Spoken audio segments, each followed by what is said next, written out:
told me accusingly. But the dark has advantages of its own, especially if you are a teenager dating somebody you can't be seen with.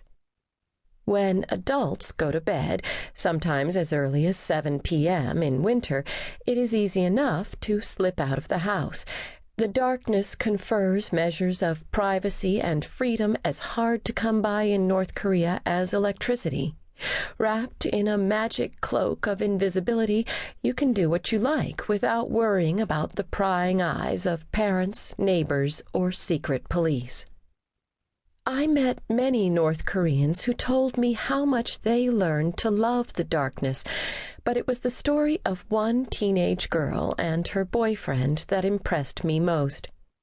She was 12 years old when she met a young man 3 years older from a neighboring town. Her family was low-ranking in the Byzantine system of social controls in place in North Korea. To be seen in public together would damage the boy's career prospects as well as her reputation as a virtuous young woman, so their dates consisted entirely of long walks in the dark. There was nothing else to do anyway. By the time they started dating in earnest in the early 1990s, none of the restaurants or cinemas were operating because of the lack of power. They would meet after dinner. The girl had instructed her boyfriend not to knock on the front door and risk questions from her older sister's younger brother or the nosy neighbors. They lived squeezed together in a long, narrow building behind which was a common outhouse shared by a dozen families. The houses were set off from the street by a white wall just above eye level in height. The boy found a spot behind the wall where nobody would notice him as the light seeped out of the day. The clatter of the neighbors washing the dishes or using the toilet masked the sound of his footsteps.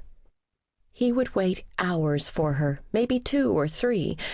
It didn't matter. The cadence of life is slower in North Korea. Nobody owned a watch. The girl would emerge just as soon as she could extricate herself from the family. Stepping outside, she would peer into the darkness, unable to see him at first, but sensing with certainty his presence. She wouldn't bother with makeup. No one needs it in the dark. Sometimes she just wore her school uniform, a royal blue skirt cut modestly below the knees, a white blouse, and red bow tie, all of it made from a crinkly synthetic material.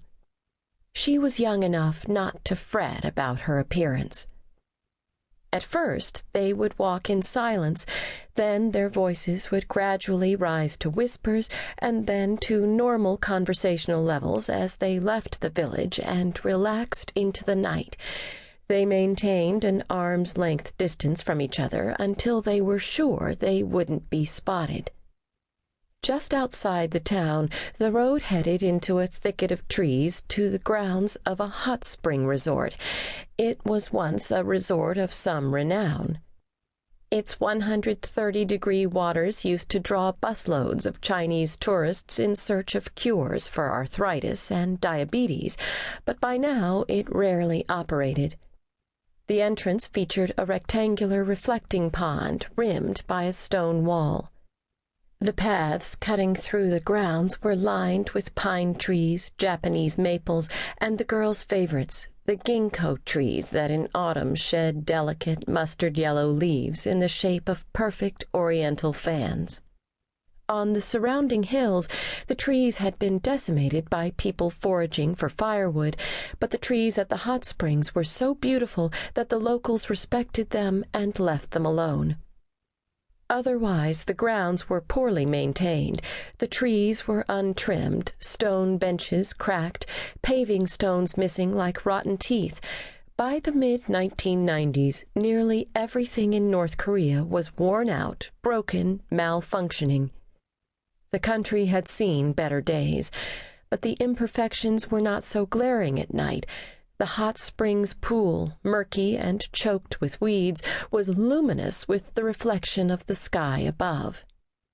The night sky in North Korea is a sight to behold. It might be the most brilliant in Northeast Asia.